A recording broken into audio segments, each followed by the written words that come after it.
Gaza की 2/3 आबादी युद्ध की मार झेल रही है। रिलीफ की जरूरत इसलिए है क्योंकि गाजा के पास खुद का कुछ नहीं है, ना ही कोई खनिज है, ना ही संसाधन है। यही वजह है कि गाजा में रोजाना 500 ट्रक सहायता और ईंधन की आवश्यकता है।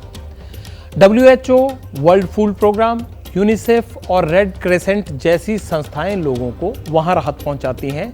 जहां तक समुदायों की बात है तो यहां 99% आबादी सुन्नी मुसलमानों की है। 1300 यानी 1300 के करीब ईसाई लोग रहते हैं।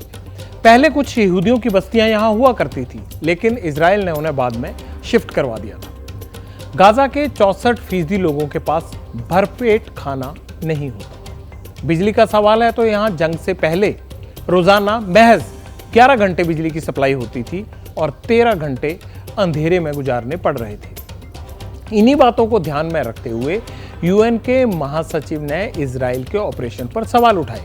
कहा, इजराइल को फौरन सीज फायर करना चाहिए, हमास के खिलाफ जंग रोकनी चाहिए। मगर उल्टा इजराइल ने यूएन जनरल सेक्रेटरी को खरी खरी सुना दी, यहां तक कि उनका इस्तीफा ही मांग लिया। मिडिल ईस्ट में हर घंटे हालात खराब हो रहे हैं। गाजा की जंग बाकी के इलाकों तक फैलने लगी है। समाज में विभाजन का दायरा और तनाव बढ़ रहा है। जंग के भी कुछ नियम होते हैं। 10 लाख लोगों को तब दरबदर करना सही नहीं है जब उनके पास न खाना है, न पीने के लिए पानी। मैं फिर से कहता हूं, गाजा में युद्ध विराम होना चाहिए।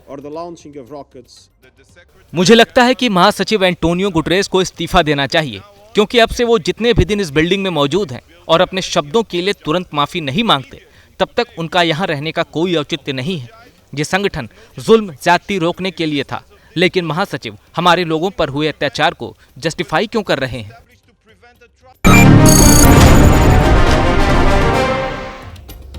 जो हालात हैं उन्हें देखकर लगता है कि ये संकट अभी और बढ़ेगा, क्योंकि ना इजराइल हमले रोक रहा है और ना ही रिलीफ मटेरियल को उतना जाने दे रहा है जितनी जरूरत है। लिहाजा युद्ध के मैदान से अभी इंसानियत के लहूलुहान होने की तस्वीरें आती रहेंगी। हमें लगता है युद्ध ना सही, संघर्ष ना सही, पर इंसानियत को लेकर सीज फायर होना चाहिए।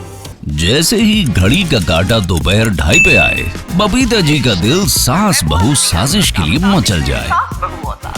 और ये है इनकी बहू, पूरे दिन ऑफिस की टेंशन हो जाए गॉन जब ये करें अपना फेवरेट शो फ्री टाइम पे ऑन। इनकी तरह आप भी देखिए अपना फेवरेट शो अपने टाइम पर और डाउनलोड कीजिए एबीपी लाइव ऐप अपने स्मार्ट टीवी पर।